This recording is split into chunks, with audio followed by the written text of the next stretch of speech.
Sorry. Hi, I'm Jennifer Muehlhausen, and I am a library clerk here at Burris. I'm really excited. This is our One Book, One School. The book is called Dogtown by Catherine Applegate and Jennifer Koldinko, and it's illustrated by Wallace West.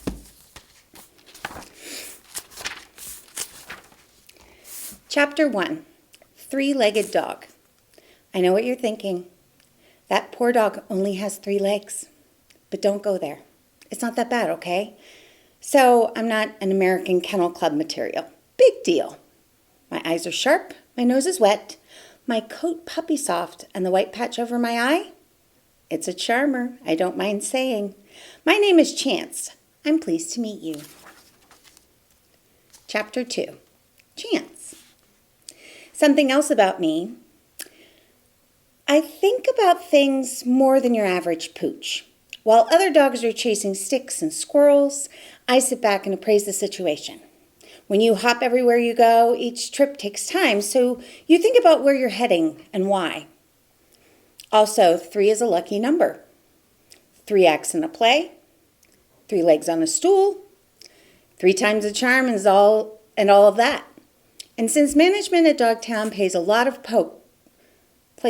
poker, being lucky is pretty darn lucky. Of course, I wasn't lucky when I lost my leg, but that's another story I don't like to tell.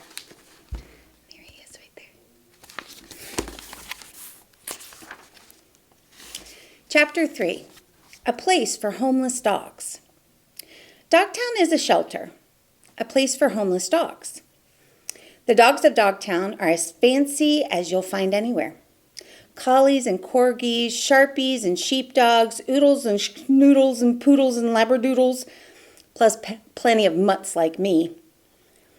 And then there are the dogs who aren't dogs at all because they're made entirely of metal.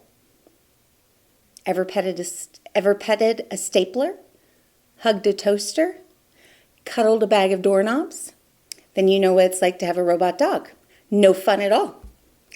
Why were metal dogs at Dogtown in the first place? That's the question.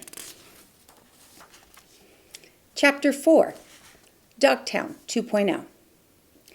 It was management's idea. Dogtown 2.0 was a gimmick, a publicity stunt. People love seeing real dogs roughhousing with robot dogs, tussling and tug-of-warring, sniffing hind ends and curled up together to rest and recharge. Newspapers wrote articles, videos went viral, the evening news ran a story 2 days in a row. People came to Dogtown in droves.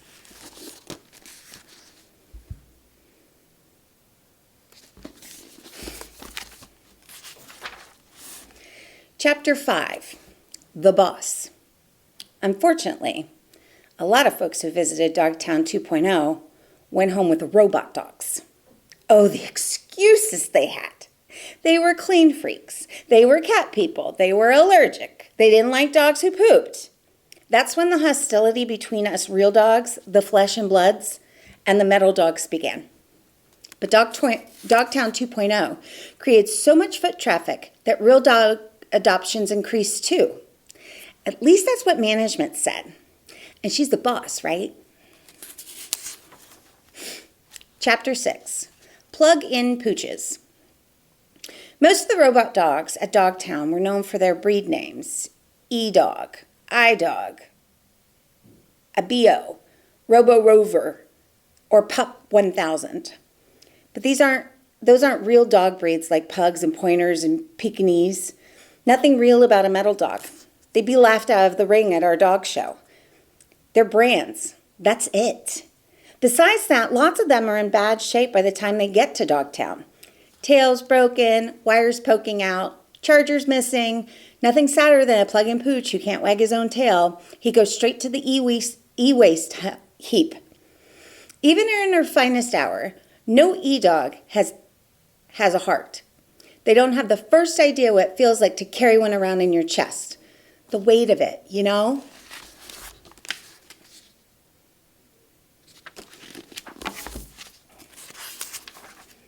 Chapter 7, Metalhead. Robot dogs are expensive, so they generally aren't donated to Dogtown until something stops working. A busted motor, a frozen screen, bugs in the software, that kind of thing. But Metalhead didn't look damaged. He looked strange, like he'd been put together by a mad scientist. There was something off about his whole backside, as if another dog's rear end was attached to his front end. And he had this flashing going on that drove us all crazy. Blue flash, blue flash, blue flash, all night long. Just looking at him gave me a headache. So this says, Dogbot updates. Note, programmed to like cats. Flashlight on this tail. Recycled butt can make fart sounds. Stovepipe with spot. Extra Wi-Fi. Realistic. Nails and screws made to look like real dog's feet. Binocular eyes.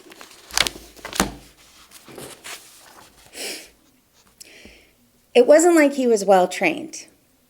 When humans say, doggy, come, a metal hound doesn't stop to pee on the way. They're obedient 100% of the time. But Metalhead didn't do anything he was told to do. We didn't know if he was a flat-out disobedient or he just didn't care. Either way, something inside of him was broken. We figured he'd be sent to e-waste right away. Chapter 8.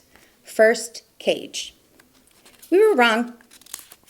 Management didn't stick Metalhead in e-waste. She put him in first cage, the first pen adopting families see when they come to Dogtown. The first pup they laid their eyes on melts their hearts and gets adopted right away. None of us were happy that that hunk of steel with the personality of a paperweight had been given the premier piece of real estate. Geraldine, a St. Bernard, was really ticked off. We got the first.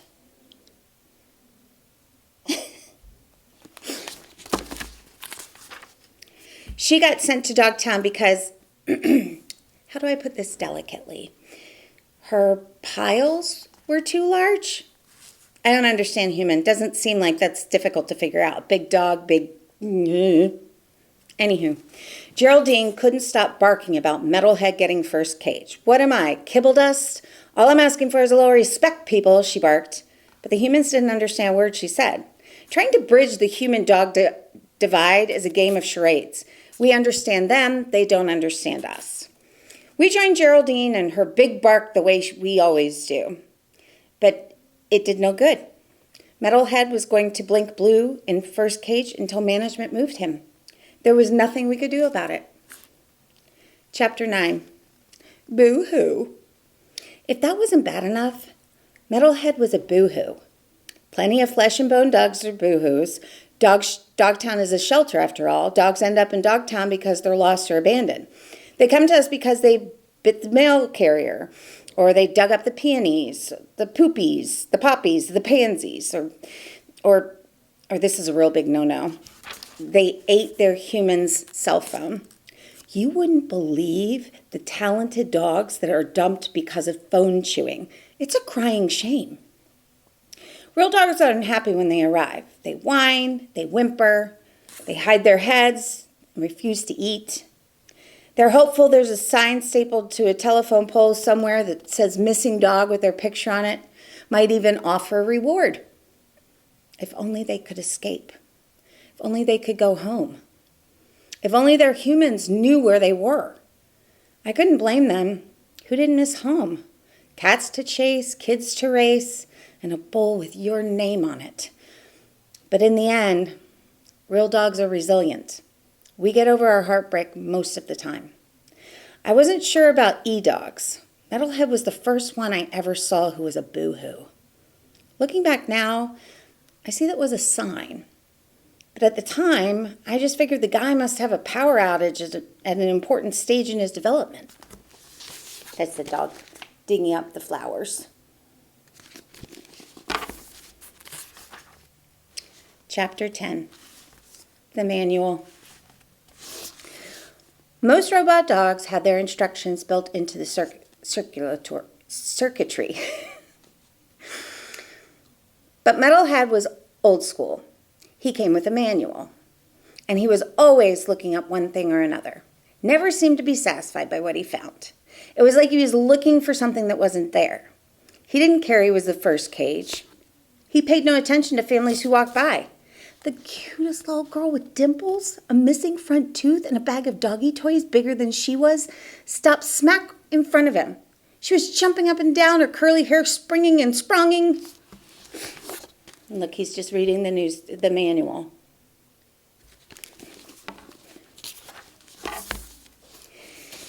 "Here, doggy," she said, offering him one toy after another. Metalhead didn't even look up. Next came twin boys with matching outfits. "Doggy, let us pet you, please," they said.